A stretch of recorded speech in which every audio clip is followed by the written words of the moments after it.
Bonjour et bienvenue à notre première e-rencontre. Donc, pour ce tout nouveau format, nous avons le plaisir d'accueillir Adrien Barlange, notre invité d'honneur. Bonjour Adrien. Bonjour. Merci d'avoir accepté notre invitation. Mais avec plaisir. Donc, Adrien, un peu comme votre livre Le Grand Serpent, vous avez dessiné un chemin dans le monde de l'art, si on puisse dire. Donc, en étudiant le graphisme à Paris, puis en travaillant dans une agence de publicité et en intégrant la classe d'illustrateurs des arts décoratifs à Strasbourg. Donc, c'est ce parcours qui vous a permis de développer votre créativité et de devenir auteur et illustrateur. Donc, on peut citer quelques livres que vous avez réalisés, donc, qui montrent votre travail remarquable, donc, tel que Le Ruban, où le lecteur peut jouer avec le marque-page et avec les images. Aussi La jeune fille et la mère, avec un système ingénieux de pochoir, ou encore La chambre du lion, qui nous a inspiré le thème de cette année, et que vous allez notamment nous présenter aujourd'hui. Donc pour cela, je vais laisser Maryse Bunel, journaliste chez Rilito, qui va nous présenter, qui va vous poser aussi des questions au cours de ce live, donc sur ce livre. Et avant tout, je tiens à dire pour les personnes qui nous ont rejoints sur ce live qu'elles peuvent également nous poser des questions au cours du live. Donc nous allons regarder au fur et à mesure. Donc les onglets sont sur votre droite dans l'onglet chat ou questions. Alors, Maryse, es-tu présente? Maryse se prépare. Voilà, je suis là. Maryse, on ne vous voit plus. Ah, ça y est. Voilà. Je suis là. Bien. Bonjour Adrien, bonjour Louise, bonjour à toutes et à tous. D'abord, ma première question, Adrien. Le thème du festival, c'est ma chambre avec un point d'exclamation. Et quand vous étiez enfant, est-ce que vous avez dit et redit cette phrase « c'est ma chambre » ? Je ne crois pas. Comme tous les enfants, j'étais très attaché à ma chambre, mon espace de jeu, peut-être parfois mon refuge, mais je n'étais pas non plus un enfant très malheureux qui avait absolument besoin d'aller se cacher dans sa chambre tout le temps. Donc j'y étais assez tranquille, mais ce n'était pas non plus un territoire défendu. Comme on voit parfois certains enfants qui mettent un panneau sur leur porte, un panneau d'interdiction. Non, ça va. Je veux dire, j'accueillais sans problème ma sœur ou mes parents. Et dans cette chambre, quelle était votre activité principale ? Je pense que j'étais... alors, j'ai pas une excellente mémoire, mais de ce dont je me souviens en tout cas, je lisais probablement plus de livres et je regardais plus de bandes dessinées que la moyenne des enfants. Et surtout, je dessinais énormément. Donc, je me souviens avoir passé quand même beaucoup de temps à mon bureau à dessiner, en grandissant, à inventer des petites histoires, à en commencer beaucoup et à en terminer très peu. Bien avant de penser à aller dans une école d'art. Bien, donc dans votre livre, donc la chambre de lion, plusieurs personnages viennent envahir cette pièce. Comment est née cette histoire-là ? Alors, comme souvent chez moi, ce livre est venu d'une envie graphique, d'un défi que j'avais envie un peu de me lancer à moi-même, de raconter une histoire qui se déroulerait dans un seul espace, qui se confondrait avec le format du livre, et de le remplir, de le saturer progressivement de personnages. Je me suis demandé qu'est-ce qui pouvait justifier que les personnages rentrent mais ne sortent pas. Et j'ai imaginé qu'ils se cachent les uns après les autres. Mais tout ça, honnêtement, cette idée-là, elle est venue très vite. sans que je puisse aujourd'hui facilement me remémorer le chemin. Je sais ensuite, comme ça a été long et compliqué, de préciser les choses, de préciser les entrées, les actions de chaque personnage, mais en tout cas, cette idée-là d'une chambre interdite, c'est venu très vite. Et un lion qui a peur, c'est pas commun ça. Comment est-ce possible que le roi des animaux puisse avoir peur? Je pense que j'avais envie de dire, alors c'est pas venu dès le départ, parce que j'ai rarement vraiment un message à transmettre aux enfants, mais j'avais quand même envie de raconter que ce personnage qu'on craint pendant tout le temps, j'avais envie de dire qu'il n'est pas très différent de nous. Parce que c'est quelque chose qui, je pense, peut parfois me rassurer moi-même, de me dire que des gens qui m'intimident peut-être traversent les mêmes doutes que moi, ou ont les mêmes craintes que moi, et qu'on est au final pas tous très différents les uns des autres. Donc ce lion dont on a très peur, j'avais envie de le montrer lui aussi impressionnable et pas si courageux que ça. Et finalement, il a une attitude, quand il arrive dans la chambre et quand il arrive dans le livre, il a une démarche comme ça très fière, il s'impose, il a l'air d'être très sûr de lui, mais finalement, quand il rentre dans sa chambre, il a tout d'un coup une attitude qui est vraiment l'attitude d'un enfant et qui est très proche de celle des autres personnages du livre, des autres enfants qui sont cachés un peu partout. Voilà, j'avais envie de dire que ce grand lion qui nous fait peur, peut-être qu'il est resté un enfant. Oui, parce qu'il est impressionnable, mais tout aussi impressionnant, il est majestueux, votre lion. Il devait l'être, parce que à la fin, on découvre qu'il n'y a pas de raison d'avoir peur de lui. Mais moi, j'avais envie qu'on redoute quand même son arrivée et que au moment où il apparaît dans le livre, j'avais envie que ce soit impressionnant, qu'on ait un petit peu peur aussi. J'ai quand même envie de maintenir une petite tension, que le lecteur aussi il soit un petit peu comme tous les enfants cachés partout, qu'il ait peur lui aussi. Et cette petite souris, elle est arrivée quand? Parce que elle aussi, elle va trouver sa place. Et est-ce que c'était aussi, est-ce qu'elle est là pour dire aussi, les plus petites bêtes peuvent être tout aussi aventureuses et peut-être insouciantes que les plus grandes? La souris est un animal qui revient assez souvent dans mes livres. J'aime bien utiliser la souris parce qu'elle est minuscule et qu'on l'imagine fragile.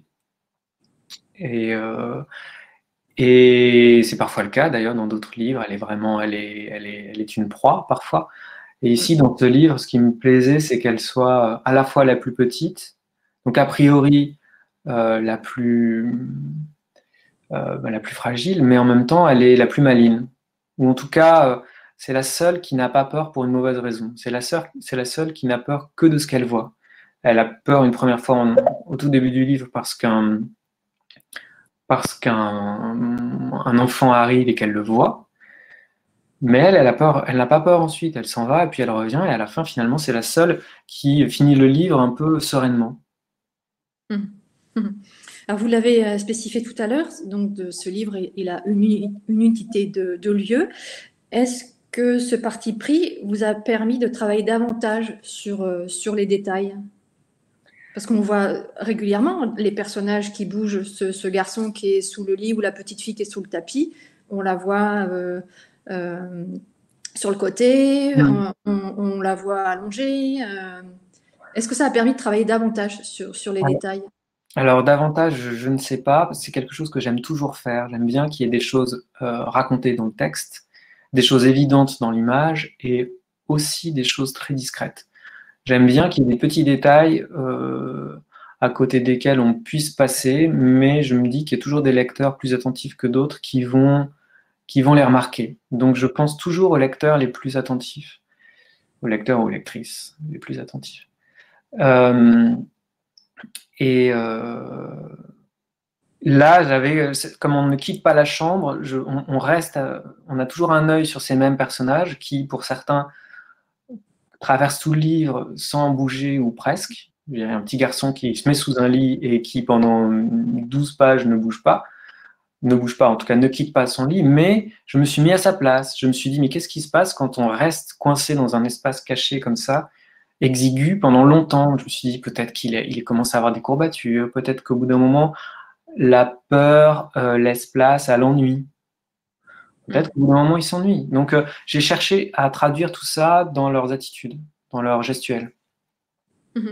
Et justement, dans les livres, est-ce que la narration graphique tient une place très importante par rapport au texte?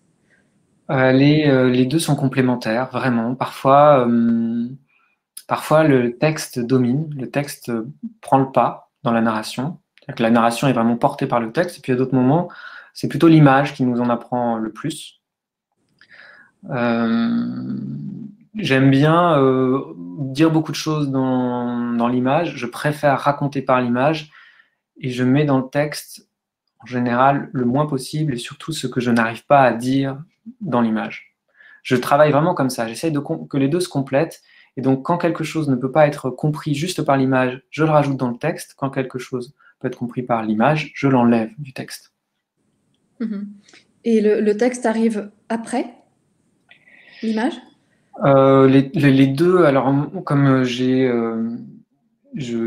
me laisse faire, on me laisse écrire et dessiner. Comme je fais les deux, je travaille sur les deux en même temps, en permanence. Je corrige mon texte, puis je reprends l'image, puis je retourne sur le texte, je corrige un mot. L'histoire vient d'abord, enfin l'histoire vient très tôt. Après, si on parle vraiment d'écriture et de style et de vocabulaire, tout ça, ça s'affine très progressivement et en parallèle de la réalisation des images. Alors, je vais me faire le relais d'une question de Frédéric Pelletier. Vos dessins sont très épurés, avec peu de couleurs, rien d'accrocheur, mais pourtant ça accroche l'œil. Pouvez-vous nous expliquer cette magie?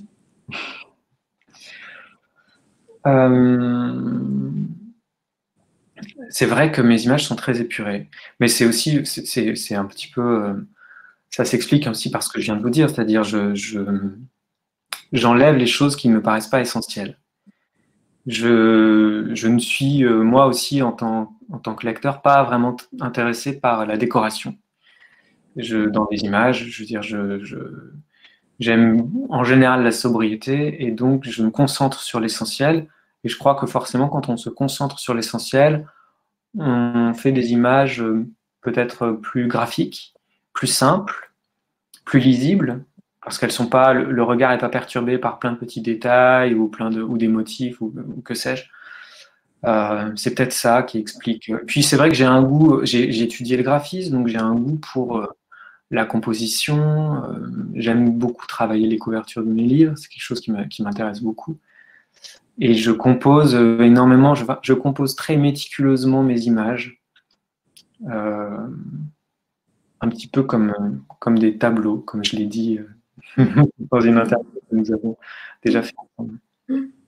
Et justement, ce travail d'épure, ça veut dire, est-ce que ça suppose un travail sur la ligne, parce que vous avez beaucoup travaillé justement sur les lignes dans cet album-là? Alors, c'est vrai que une des particularités de La Chambre du Lion, c'est que au premier coup d'œil, quand on ouvre ce livre, on peut être très, très étonné par le style de dessin de cette chambre. On le regardera un petit peu après, mais les éléments du mobilier, les éléments de la chambre sont représentés très schématiquement avec une ligne très épaisse. Ce qui peut surprendre ou voire décevoir certains lecteurs, mais moi j'avais besoin de cette ligne très épaisse parce que je m'en sers pour créer des petits espaces au milieu de l'espace de la chambre. Ça me permet de diviser l'espace de la chambre et de créer des sous-espaces dans lesquels il se passe d'autres choses.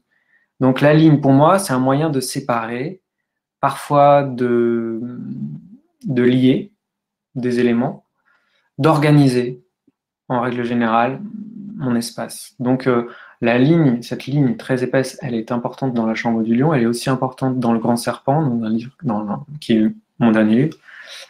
Ça dépend un petit peu des projets, en fait. Et justement, cette ligne, quand on la voit sur la page, elle a un effet.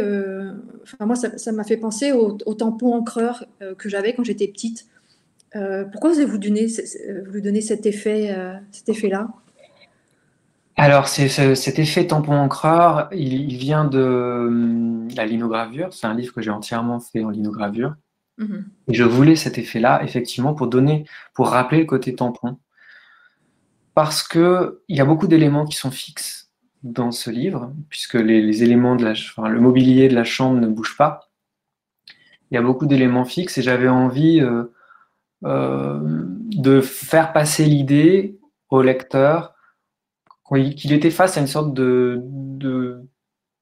presque de jeu de société ou de coffre à jouer où il y aurait des éléments comme des pions qui seraient disposés dans cet espace. Donc là, les éléments, ce sont ces lignes.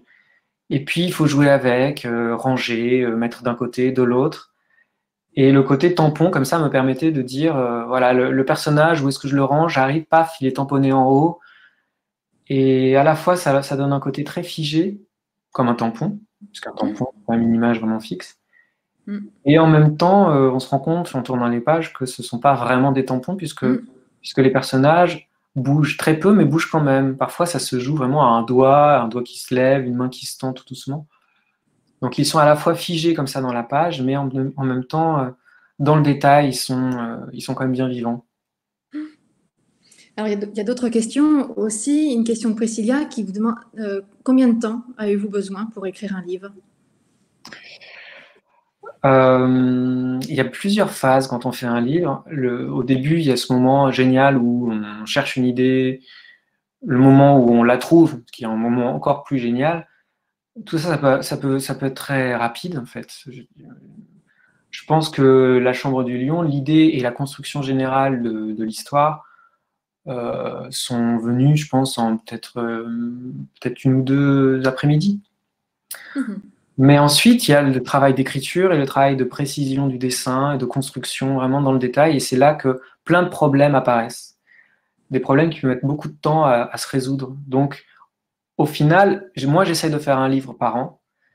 Ça ne veut pas dire que j'y passe une année entière, mais parce que je fais d'autres choses à côté. Je suis illustrateur pour la presse, donne des cours en plus maintenant. Mais je pense que si je ne faisais que ça, faire un livre me prendrait quand même 4 ou 5 mois. Une autre question aussi, Virginie Milon, qui vous demande quelles sont vos sources d'inspiration?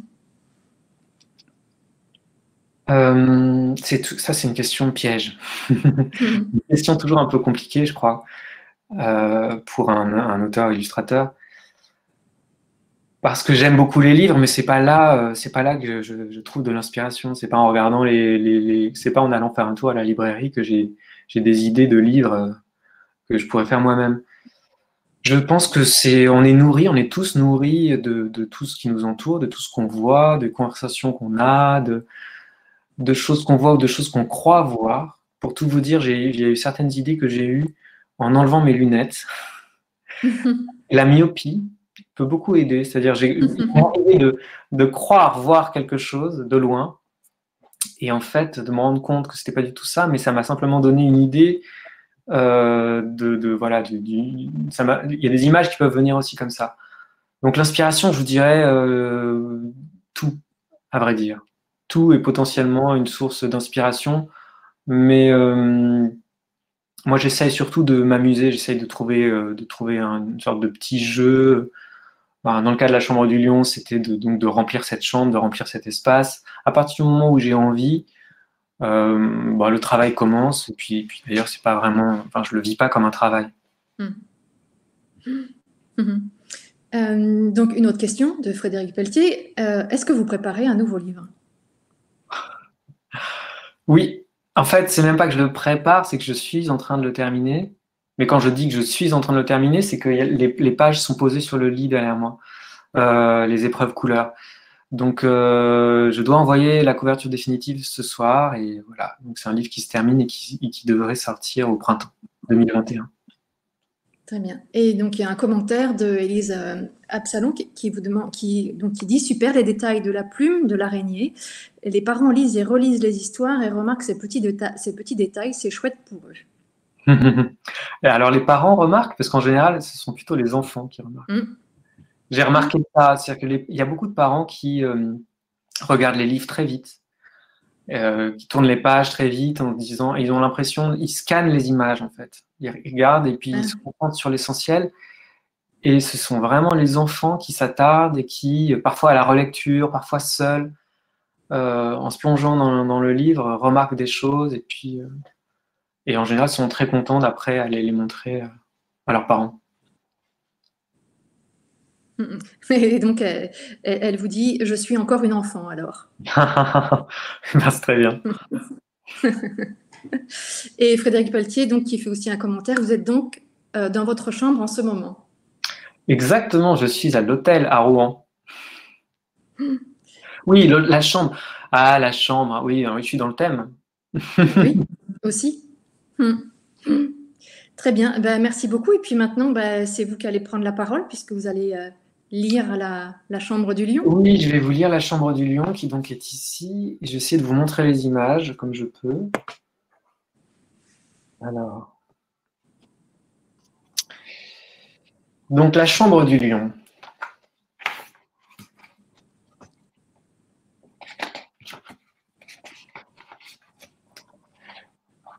Donc dès la page de titre, tous les éléments qu'on retrouvera après dans la chambre sont déjà présents. Mais pour l'instant, c'est encore très énigmatique. Un soir, alors que le lion n'est pas dans sa chambre, un enfant curieux vient la visiter. Une souris qui dormait dans un coin s'enfuit à son approche. L'enfant curieux et la souris. À peine entré, le garçon entend du bruit. Il croit le lion de retour et vite se cache sous le lit.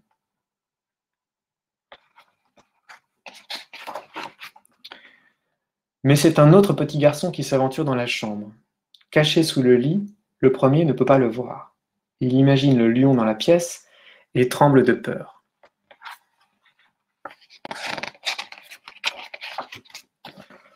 Soudain, le second garçon entend des pas approcher de la chambre. Craignant l'arrivée du lion, il s'affole et grimpe en vitesse sur le lustre.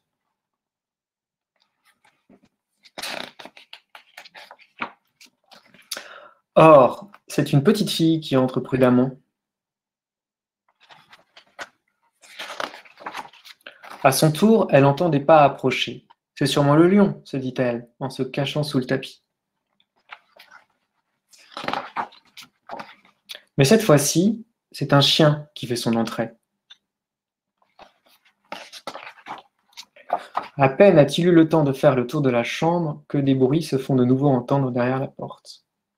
Le chien, persuadé qu'il s'agit du lion, se glisse d'un bond derrière le miroir. Mais c'est une volée d'oiseaux qui envahit la pièce.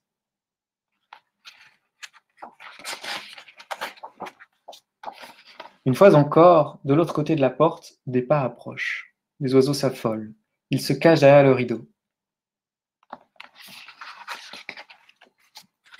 C'est le lion.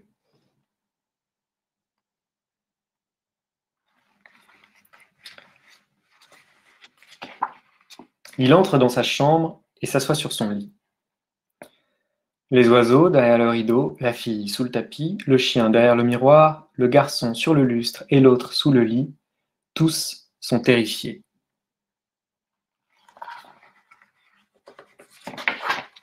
Mais le lion, une fois assis, ne reconnaît pas tout à fait sa chambre. Il lui paraît d'abord que le miroir a bougé. Il lui semble ensuite que le lustre se balance légèrement. Il croit enfin sentir le sol trembler sous ses pieds. Pour tout dire, le lion a peur. Il prend sa grande couverture et se cache dessous. C'est alors que revient la souris.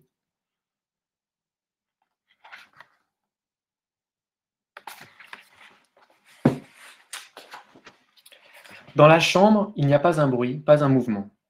Comme c'est tranquille, se dit-elle. La couverture est dépliée, le rideau tiré, la lumière tamisée. La souris s'installe sur la couverture douce et chaude et s'endort profondément. Et le livre se termine sur cette page, sans aucun texte pour l'accompagner, où on voit la chambre plongée dans l'obscurité, avec seulement les yeux ouverts comme des petites billes blanches de tous les personnages effrayés, et la souris toute seule en blanc qui dort.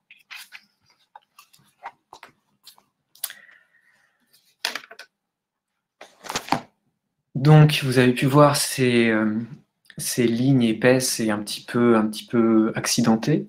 Et donc, comme je le disais, elles ont été faites en linogravure sur des plaques comme celle-ci. Voilà. Sur lesquelles j'ai gravé séparément tous les personnages du livre. Ici, le chien. Ici, le petit garçon sur le lustre, dans différentes positions. Ici, la petite fille. Donc, je les ai gravés sur des plaques de linogravure, enfin de linoléum, qui sont très dures. Donc, j'utilise des gouges pour ça. Et ensuite, j'imprime moi-même et volontairement assez mal sur des feuilles, c'est-à-dire que je les encre avec un rouleau. Et je pose une feuille de papier dessus et je n'ai pas de presse. Normalement, les gens qui font sérieusement de la linogravure, ils ont une presse. Moi, j'appuie avec la paume de la main ou avec une cuillère. Et ensuite, j'obtiens ce résultat-là. Donc, avec mon image, les personnages qui apparaissent. Et la ligne, vous voyez, l'image n'est pas très bien imprimée. Et donc, il y a plein de petites aspérités, plein de petits trous blancs dans la ligne. Voilà. Et donc, je me sers de ça pour avoir cet effet tampon. Ici, il y a une autre plaque que je vous montre rapidement.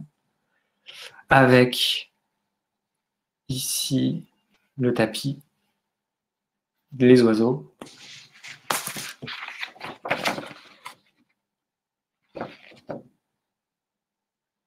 Voilà. Donc, j'ai une quinzaine de plaques comme ça, de lino gravées. Est-ce que vous avez peut-être des questions?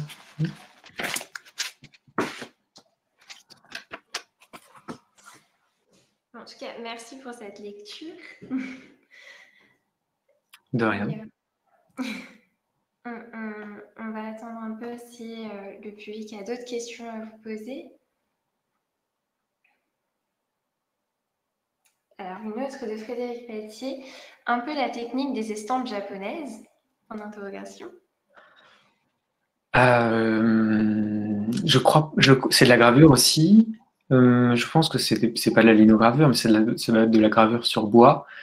Et pour un rendu assez différent, même si c'est vrai que sur les estampes japonaises, quand on voit des aplats de couleurs, parfois il y a aussi un petit grain que moi je n'ai que dans mes lignes. Mais oui, c'est vrai, un petit peu. C'est en tout cas une technique. C'est pas une technique qu'on utilise beaucoup aujourd'hui. C'est une technique qui prend énormément de temps. Mais bon, je trouve encore que ça mérite de passer beaucoup de temps. Mais peut-être que plus tard, alors, vous serez intéressé d'utiliser des estampes japonaises pour un futur livre. Il faudrait d'abord que j'aille faire peut-être une formation. Je sais pas. Je me lance parfois. J'essaye de nouvelles techniques régulièrement, mais c'est difficile quand même. Quand on commence un nouveau projet, de commencer par apprendre à se servir d'une nouvelle technique, ça rallonge énormément le temps de création. C'est pour ça d'ailleurs que j'ai réutilisé cette technique dans le grand serpent, que je peux vous montrer, qui est juste derrière moi. Je reviens.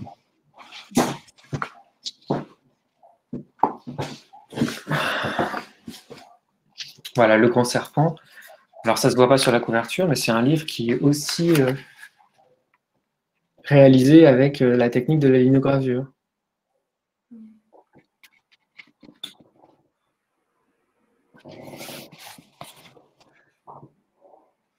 Et Priscilla nous demande pourquoi utilisez-vous cette technique?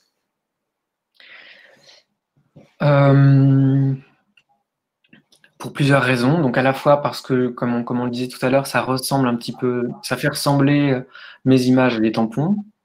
Et aussi parce que moi, je passe beaucoup de temps à dessiner. Quand je dis que je passe beaucoup de temps à dessiner, ça ne veut pas dire que je dessine beaucoup, ça veut dire que je rate beaucoup. Donc je reprends, je corrige et j'affine assez longuement mes dessins. Au bout d'un moment, j'en ai un peu assez. Je les ai trop vus. Donc utiliser cette technique, ça me permet à un moment de redécouvrir mes images. Parce que une fois que je l'ai ancré mes plaques de lino, quand je décolle la feuille de papier, tout d'un coup, j'ai l'impression de redécouvrir mon dessin. Parce que justement, comme je l'ai imprimé et mal imprimé, elle apparaît un petit peu changée, un peu différente. Et ça me plaît. Je deviens un peu spectateur, premier spectateur de mon image.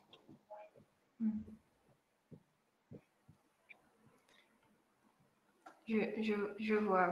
C'est à chaque fois un rendu différent. Donc, vous redécouvrez un peu, en fait, une nouvelle histoire, peut-être, ou un nouveau point. Oui. Je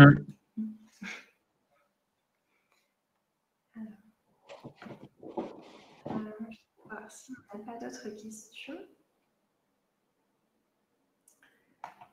Alors, Frédéric nous dit qu'on n'entend pas bien les questions.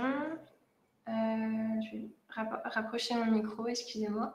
En tout cas, Priscilla vous dit que merci, c'est beau. Merci beaucoup. Donc, si vous avez d'autres questions, n'hésitez pas. Pardon, mais j'ai encore, je pourrais juste préciser une chose par rapport à la technique de la linogravure. Je disais que c'était très long, mais j'ai aussi cru au début que ça me ferait gagner du temps.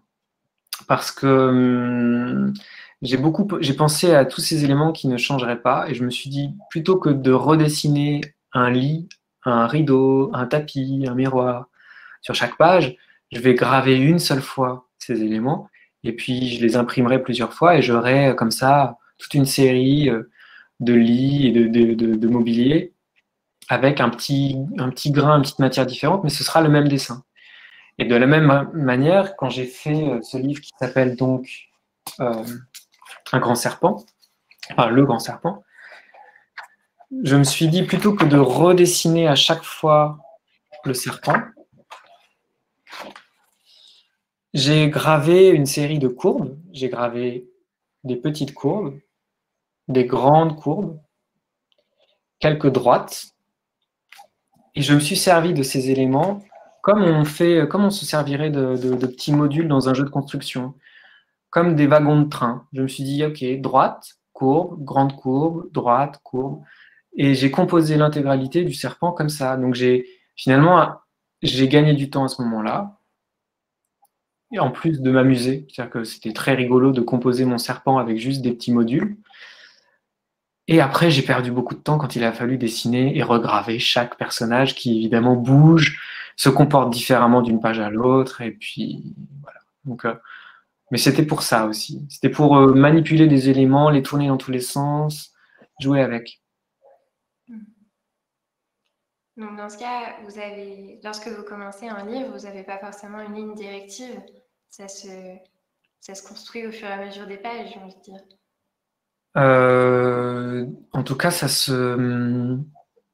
à chaque fois que je commence un nouveau livre, je remets tout à plat et je ne sais pas du tout dans quelle direction je vais aller, quelle technique je vais utiliser. Et puis, ça se précise en fonction du livre, en fonction de ce que je veux raconter. Là, par exemple, ce soir, je termine donc un livre. Bientôt, je commencerai autre chose et pour l'instant, je n'ai aucune idée de la technique que je vais utiliser, de l'histoire que ça va raconter. Je ne sais rien du tout. Je sais juste que j'ai envie, comme souvent, de faire quelque chose de complètement différent de ce que je viens de faire.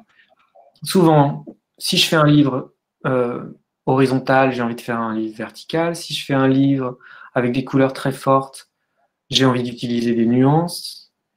Si je fais un livre qui me prend beaucoup de temps en linogravure, j'ai envie de faire un livre qui sera plus rapide au pochoir.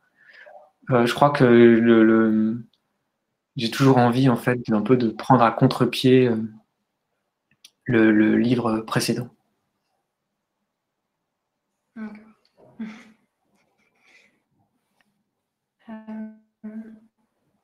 On a également une question de Sylvie. Alors, hier dans les écoles et ce matin au centre de loisirs, les enfants ont beaucoup aimé le ruban. Le prochain livre aura-t-il encore de nouveaux éléments?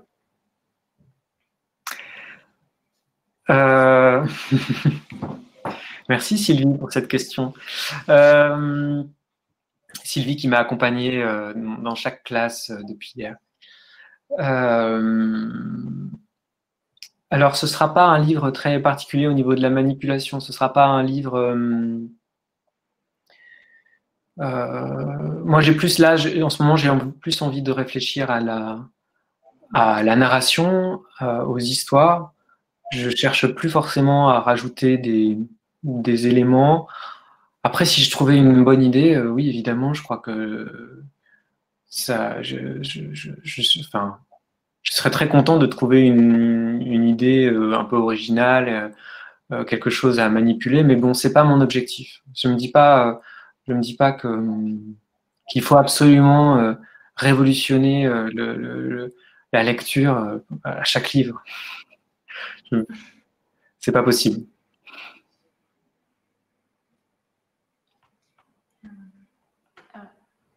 On n'a pas d'autres questions. Alors, sinon, moi j'en ai d'autres pour vous.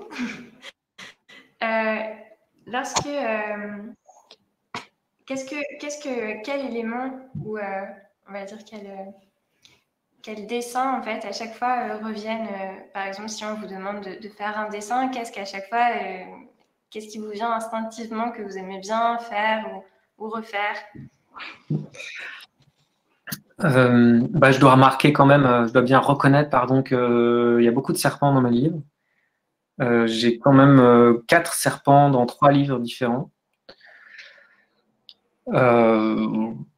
La question que les enfants me posent souvent justement, c'est est-ce que j'aime les serpents? Et je leur dis que non, en tout cas pas du tout l'animal, mais j'aime bien dessiner les serpents parce que c'est facile à faire et parce qu'un serpent c'est une ligne. Donc moi, comme je vous le disais tout à l'heure, les lignes, j'aime bien jouer avec. J'aime bien travailler les courbes, décider de les faire anguleuses, de faire des boucles, de tracer des lignes qui vont séparer la page en deux. Je crois que voilà, s'il y avait un élément récurrent, ce serait le serpent. Je pense que d'ailleurs, j'en ai pas fini avec le serpent. Je ne sais pas encore où est-ce qu'il trouvera sa place, mais je suis sûr que je ferai encore de nouveaux serpents. Mais parce que c'est simplement une ligne, c'est un trait vivant, le serpent.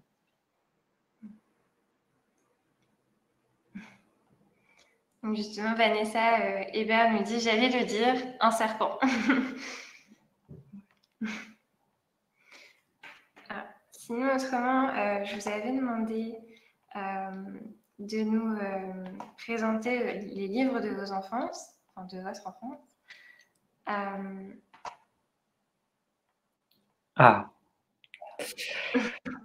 Oui, alors, vous m'avez demandé quels étaient les livres qui m'ont marqué quand j'étais enfant et quels sont les livres que j'aimais enfant et que j'aime encore. Alors ici, on voit 3 livres de Roald Dahl. J'ai beaucoup aimé et j'aime encore beaucoup lire Roald Dahl. Je les ai découverts quand j'étais à l'école primaire et je les ai tous lus. Et depuis, je me suis un peu renseigné sur la vie de Roald Dahl, sur sa vie, il la raconte d'ailleurs dans Moi Boy et dans Escadrille 80, qui sont 2 très bons livres, je trouve. Et il a eu une vie incroyable, c'était un homme incroyable. Et ces livres sont fantastiques parce que plein d'imagination, très bien écrit, je trouve. Enfin, je trouve que c'est vraiment bien écrit, ce qui n'est pas toujours le cas quand je lis des romans pour enfants. Et aussi subtilement féministe, sans que ce soit trop clairement affiché. Je trouve que les filles ont souvent un rôle intéressant dans les livres de Roald Dahl. Et mon préféré, justement, c'est Mathilda, qui n'est pas là, mais que j'encourage tous les enfants à lire. C'est vraiment un très bon livre.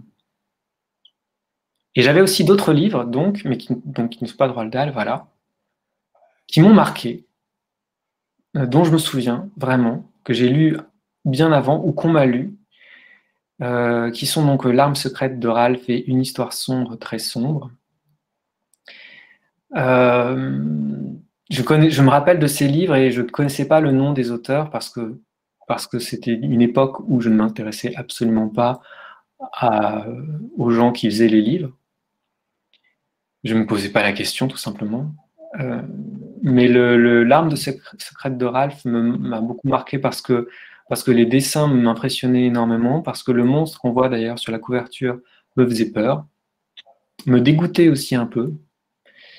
Il y a quelque chose dans le dessin, mais d'ailleurs pas que du monstre, mais un petit peu de chaque chose qui est très impressionnante. Il y a quelque chose d'un peu gluant, globalement, dans le dessin. Et l'histoire est très bien, et puis voilà, c'est une image, il y a plein d'images très fortes qui ont vraiment imprimé quelque chose dans ma mémoire. Et Une histoire sombre, très sombre, c'est une histoire toute simple. On est comme ça, on rentre dans un château sombre, très sombre, et on avance tout doucement dans ce château. On rentre si mes souvenirs sont bons, dans le hall de ce château, enfin dans l'entrée du château qui est sombre, très sombre, dans un couloir sombre, très sombre. Au fond de ce couloir très sombre, il y a une chambre sombre, très sombre, puis un coffre sombre, très sombre, et on l'ouvre et il y a une petite boîte. Et quand on ouvre à la fin de la dernière page du livre, on ouvre cette petite boîte, donc dans cet univers sombre, très sombre, et à l'intérieur, il y a une petite souris qui est couchée dans son lit avec une petite bougie et je crois peut-être un petit livre posé à côté d'elle. Et elle a l'air complètement terrifiée. Et ce livre m'a énormément marqué. Mais aussi parce que aujourd'hui, peut-être que je comprends mieux pourquoi. Il y a une tension tout au long du livre. Et puis ça se finit par contraste sur cette petite souris dans cette petite boîte éclairée. Et je crois que c'est quelque chose qui m'intéresse encore aussi maintenant que je fais des livres, de jouer sur les contrastes et de faire intervenir des petites souris. Oui, un peu comme La chambre du lion, Oui. la petite souris revient. Exactement. On a aussi un commentaire de Tom Luche qui nous dit « Mon premier livre lu était Le bon gros géant de Roald Dahl. Très bon livre également parmi les siens. » Oui. Mais franchement, je trouve que tous les livres de Roald Dahl sont intéressants. Je trouve que la vision de Roald Dahl de l'enfance, des enfants, est vraiment très belle. Il n'est pas du tout, je trouve qu'elle est très respectueuse et il a un regard sur les enfants. J'ai l'impression qu'il les prend au sérieux, qu'il les prend pas du tout pour des imbéciles. Vraiment, enfin, je vous encourage. Mais bon, en même temps, c'est très connu, Roald Dahl. Hein. Mais lisez Mathilda. C'est noté. Et c'est aussi valable pour les adultes, hein, d'ailleurs, parce que je les ai relus récemment et franchement, je les ai relus un peu en ayant peur d'être déçu. Et non, je trouve toujours que c'est très bien. Oui, les livres de notre enfance, c'est justement les livres qui nous marquent et qui vous marquent encore justement dans le travail que vous faites aujourd'hui. Mm-hmm. On avait dit pour la petite souris, par exemple, et puis un peu avec le contraste aussi, donc une histoire très sombre et finalement, par rapport aux images que vous faites aujourd'hui, c'est plus coloré, plus lumineux. Mm. Est-ce qu'il y a peut-être quelques dernières questions.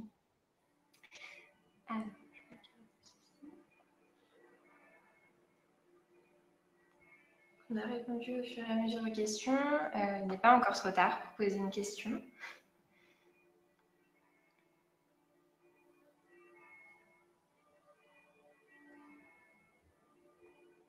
Il y avait un commentaire de Vanessa qui nous disait « Un trait vivant, c'est une jolie idée ».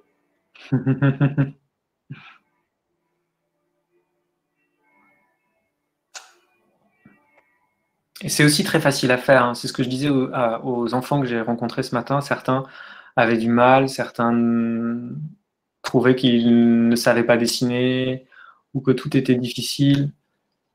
Parce que je leur ai fait dessiner une chambre et je leur ai demandé de peupler cette chambre, de la remplir progressivement d'animaux ou de personnages ou de ce qu'ils voulaient. Et à ceux qui avaient vraiment du mal, je leur disais, mais faites des serpents, c'est facile.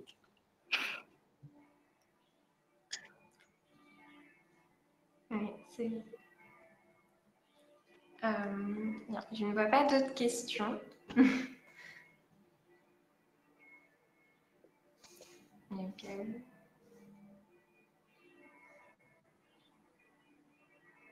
Une dernière question de Élise.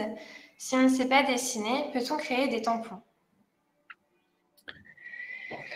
Il y a une manière assez connue, je crois, de faire des tampons avec des enfants, c'est de couper des pommes de terre en deux. C'est pas une technique que j'utiliserais pour faire un livre, mais je pense que pour passer une bonne après-midi avec un enfant, c'est pas mal. Vous coupez une pomme de terre en deux, et donc vous obtenez une surface parfaitement lisse que vous pouvez graver ensuite avec un petit couteau pointu. Donc faites ça, les enfants faites ça avec vos parents. Ensuite, je crois simplement en posant cette pomme de terre dans une assiette, sur quelque chose de plat avec de la peinture, vous pouvez ensuite tamponner. C'est, je pense, une bonne manière, c'est une sorte d'initiation au tampon. Déjà, juste découvrir que l'image que l'on a gravée sera inversée sur la feuille, c'est déjà une surprise. Oui. Elle vous dit merci du tuyau. Je vous en prie. Une autre question de Vanessa. Le deuxième souvenir de serpent, c'était le livre de la jungle. L'avez-vous lu, vu? Quel souvenir en gardez-vous? Le livre de la jungle. Oui. Je ne l'ai pas lu. Je l'ai vu, je pense comme tout le monde, j'ai vu le livre. J'ai vu plusieurs fois le livre de la jungle.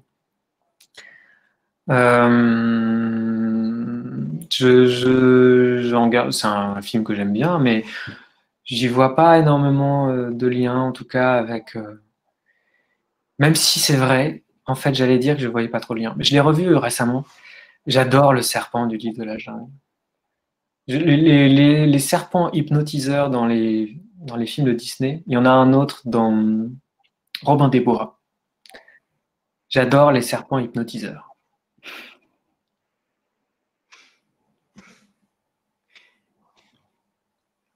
Il n'y a pas d'autres questions pour le moment.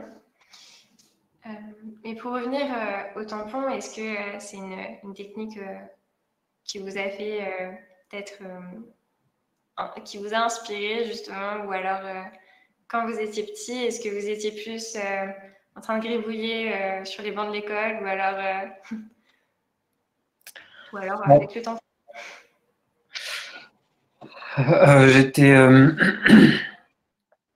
Quand j'étais petit, je jouais pas avec les tampons. Je gribouillais. Non, Louise, je ne gribouillais pas. Je dessinais. Non, mais si, je plaisante. Je dessinais beaucoup. J'adorais la bande dessinée, donc j'essayais de copier. Je m'inspirais des bandes dessinées que je lisais. Bizarrement, quand j'étais petit, je dessinais que des histoires avec des adultes et de la violence. Maintenant que je suis adulte, je dessine des histoires avec des enfants et de la douceur. Je ne sais pas pourquoi, mais enfant, je n'avais que des histoires de policiers américains à raconter. Il y a un personnage sur deux que j'ai inventé, faisait partie de la CIA. Mais c'était mon imaginaire. Je parle enfin, je veux dire, j'avais 10 ans, donc j'étais nourri aussi par les films que je voyais et les bandes dessinées aussi que je lisais. Et c'est vrai que j'avais envie de raconter des histoires de bagarres et de personnages armés. Et aujourd'hui, ça m'intéresse plus du tout, du tout, du tout.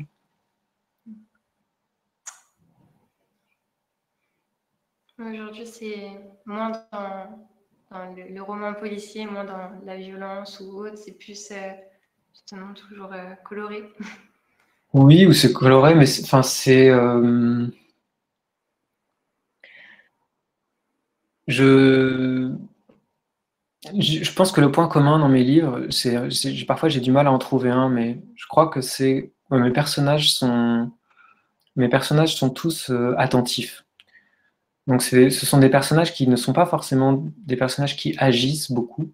Ils ne font pas grand-chose. En général, ils observent, ils explorent, ils regardent les choses autour d'eux, un petit peu comme le lecteur qui après parcourt la page. Donc oui, je pense qu'il y a un côté contemplatif dans mon travail. Je pense aussi parce que je pense que ça vient de moi et aussi de ma manière d'être. Mais donc en tout cas, ce sont pas des personnages qui se battent, qui courent vite, qui ont le goût de la compétition. Voilà, en général, ce sont plutôt des personnages assez délicats. Donc, en parfaite opposition avec les policiers de la CIA de mon enfance. Oui, tout à fait.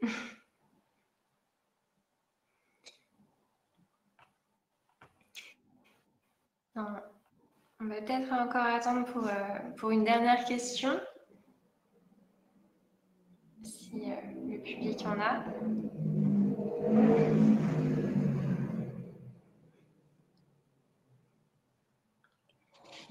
Je n'en vois pas arriver. En tout cas, merci beaucoup pour votre participation. Merci d'être venu aujourd'hui, puis d'avoir fait aussi des lectures aux enfants sur Rouen. Non, honnêtement, c'était très agréable. C'était très bien. Et j'en ai d'autres encore demain et après-demain, et je suis très content.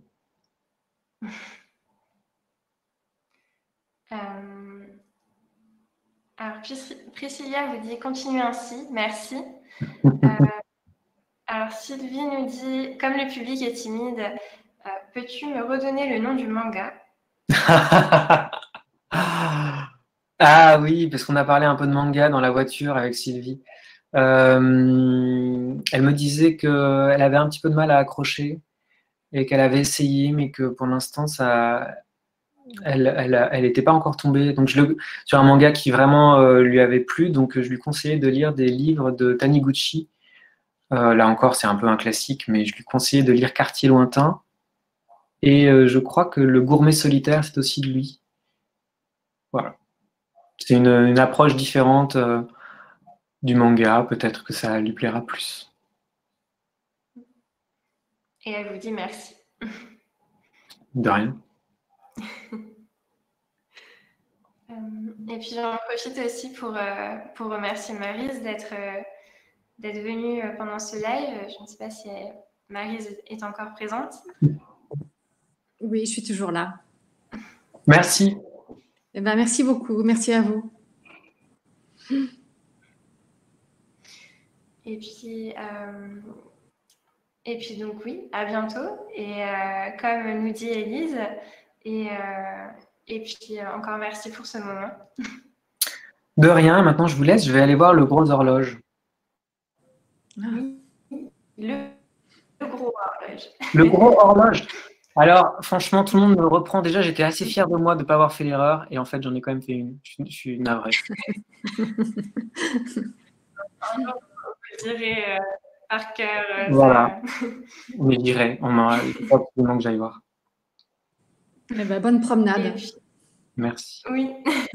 Et puis, si vous souhaitez aussi découvrir d'autres e-rencontres dans cette semaine, on a également samedi prochain une rencontre avec Elisabeth Dumont-Le-Cornec et également Paul Ivoire, donc à 15h.